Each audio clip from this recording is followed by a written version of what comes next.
seen a girl and she's beat for the gods, and you just look at her and like, oh my god, she's so pretty, and then she takes her makeup off and you go like, oh, have you ever did that? Or have you ever been the girl that says, I don't wear makeup, I just put a little lashes on and I walk out, I don't need makeup? Or have you been the girl who wore makeup every single day of your life, or for a majority of the days? Have you been that girl? If you have answered yes, or you can relate to any of those examples, then this video is the video for you. And P.S. to the guys who watch this video, the ones who be on the comments talking mess about the women with the makeup, trust and believe, y'all know sorcery, especially the ones who put on the fitted caps and their hairline is pushed way back in the day.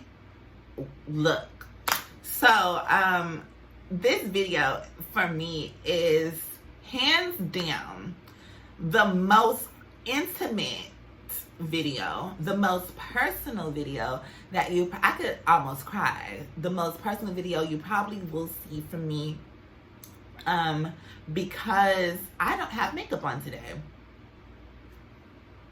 I have not one lick of makeup. My lips is a little dry. I have no makeup on today, right? So when I woke up today, I said, you know what? I want to make a video. What can I talk about? And just something in my heart said, just talk about makeup. I believe it could be an unhealthy relationship with it, depending on how you use it, and how to overcome. Now, I'm making these videos because as I'm processing things and I'm growing, I really don't want anyone to stay behind, right? And I know there's so many reasons why people, because you don't have to be a woman to wear makeup, why we choose to wear makeup and why we choose to hide our true selves. Because at the end of the day, the body, the flesh isn't anything, right? It's just a vessel. Like our spirit, our souls, that is what matters. That is the truth.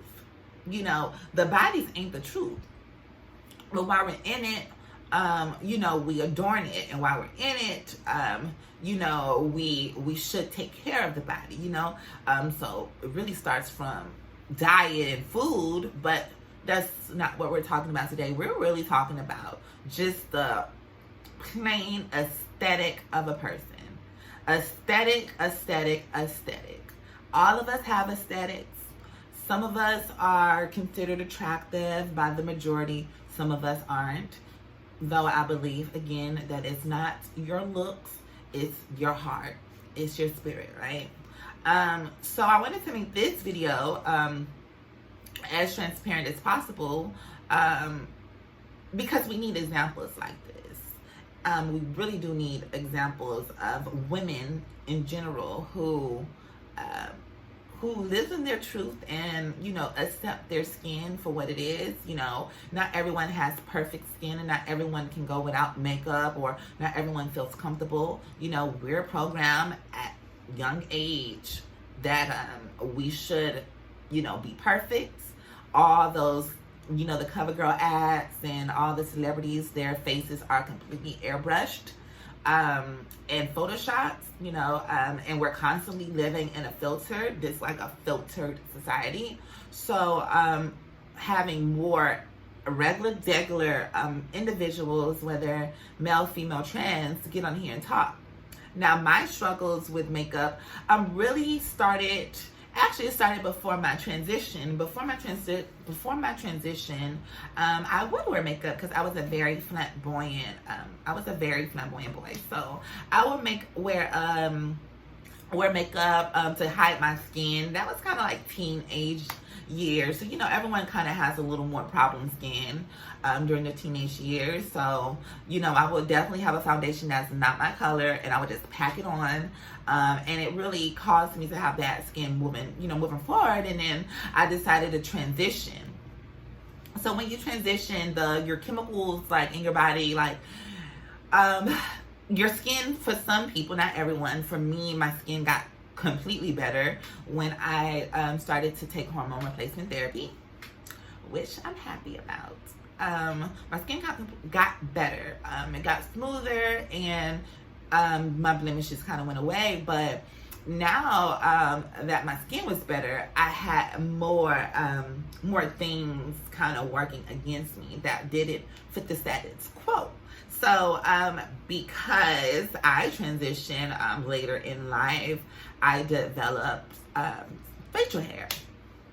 So because I have curly hair, I'm a little bald headed now, but because I have curly hair, my facial hair is very thick. So I've gone through laser hair removal, and I'm still going through laser hair removal, so it's not all the way gone. And sometimes I have a 5 o'clock shadow. I hate the 5 o'clock shadow. I get gender dysphoria seeing myself without makeup, with my 5 o'clock shadow. You know, it will be so bad to the point where if you know, I would be okay. I would be okay around friends, and I won't wear makeup. But even around men, I will just wear makeup all. Like, I've been around people in my life who has probably never seen me without makeup if they didn't know me before my transition. Because during my transition up into 5 years, I'm 5 years into the game. During my transition until now, I can honestly say I can honestly attest, like, every single day that I have walked outside of my house, every single day I have walked outside of my house, every day I walked outside of my house, oh God, I'm getting a text message, I'm sorry. Every single day that I've walked outside my house, I have worn makeup. I don't give it any, oh, let me not curse. If it's to the corner store, around the corner, I will throw on some type of foundation, some type of makeup. And that's where I believe it becomes unhealthy, to the point where you're reliant on makeup to live. We should not have to rely on makeup to live. We should be able to get up and go. I know trans women, I know this, probably you can connect to this video, because, you know, some of us, like I said, do have 5 o'clock shadows. Some of us don't feel as feminine without makeup.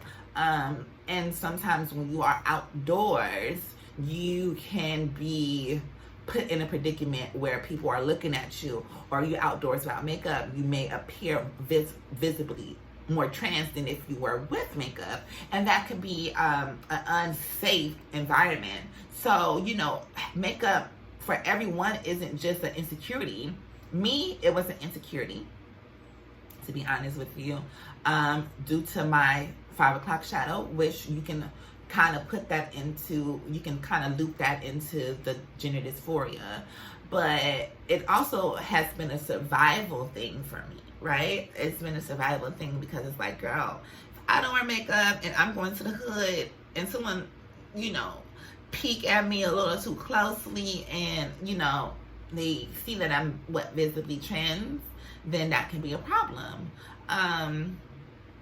But I just want to say that even though that's how things are set up, you still need to live in your truth, right? And there's women out here with beards, straight up. If you go on YouTube, there's actually, I don't know the name of it, but there's a condition where they're cisgender women, natural born women who have facial hair. So it's a natural thing. Like, you know, not every woman, you know, don't have facial hair. You know, y'all all know the older woman with a little hair on, a little stubble.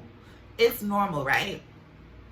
So I'm coming to y'all as authentic as I could possibly be, to pretty much just say that you still need to live in your truth, and don't feel bounded by makeup, because it's not going to change anything.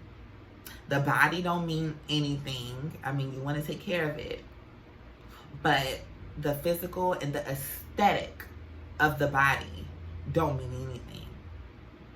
It's not going to get you to a higher level. You know, people say it does, but it can, the being beautiful or whatever could really hurt you as well. you know. So you have to just kind of see where your insecurities lie or your dysphoria lie, and you have to tackle it head on. And this is my way of tackling my insecurity, gender dysphoria of not wearing makeup, is to make a video with no makeup on. So I hope you like this video, and if you have any topics that you think I should cover, just comment